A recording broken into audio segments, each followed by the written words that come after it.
Откуда вы приехали? Родина. Давайте ось ще другим радом, хоча б тут і вийшли. Почало більш активне ремесло розвиватися, але круги гончарні були тихоходні і ручні перші. І посуд на їх формувався в техніці кольцевого налепу. Спочатку розтягували з глини такі нібито жгути, ленти, ковбаски, просто кажучи. Із тих ковбасок, накладуючи їх одна на одну, примазуючи одна до одної, нарощували стінку. Вельми простий, малопрофілірований, такий тяжкий, масивний посуд. І на Білорусі його де-не-де виробляли до середини 20-го століття ще. Це було в'язкове сезонне ремесло, яке проіснувало вже 10 років. Не змінилося ніякого ось цих самих кругов. Поширації, декор з'явився ніякий, опрацовка посуду так само стала більш досконалою. Як зоветься той, що мене тримається по-білоруську, отримується?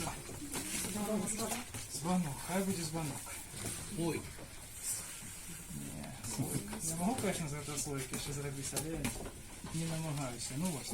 Молочний посуд. По-білоруськи він горлачті, гладишті, збанок, збанок. Глядячи по м'ясу. При нагріванні некоторий процент частинок у складі глини розплавляється, і дякуючи той розплавленій масі, всі частиночки злучаються поміж собою, літерально зліпаються. Утворяється вже кераміка теракотова. Але з-за того, що кераміка така має пористу структуру, До кінця був коронування. Йому Вітовту дослали першу корону з Рима, і є по дорозі вкрали невідомо хто, некоторые кажуть, що поляки вкрали, те не хотели, как бы его вместились. Ему дослали другую корону, и он помер. Ему там уже 83 года было, ему выдали свою корону, не дочекался, помер они. То вот Витовт королем не стал, ему на лёсе не было написано стать королем, а вот Миндур, это первый князь Великого князства Литовского, первый король, апошний король и один король. Больше великий князь на территории Беларуси именовито коронованных.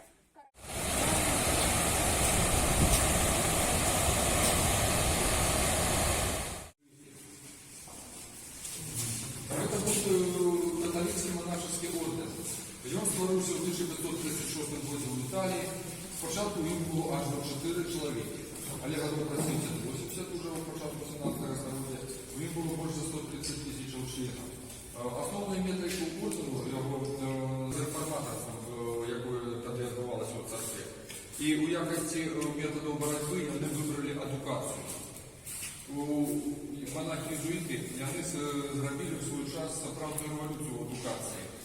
Плодами як едукації користуємося ми навіть і зараз у нашій сучасній школі.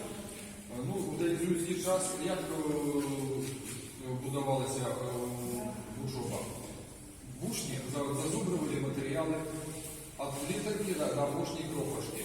Хто древно зазубрив, хто древно навчився, його покарали, його висікали, ставили на гору, на колені. Ті інші тілесні покарання стоїть на нас.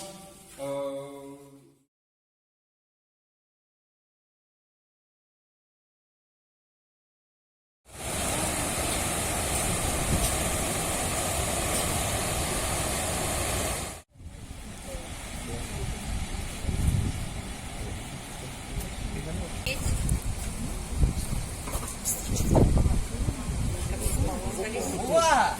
Ваш гонор! Стрел з нашої гармати! Увага! Стрел! Ура! Это был гоноровый стрел в гонор Дня Наставника.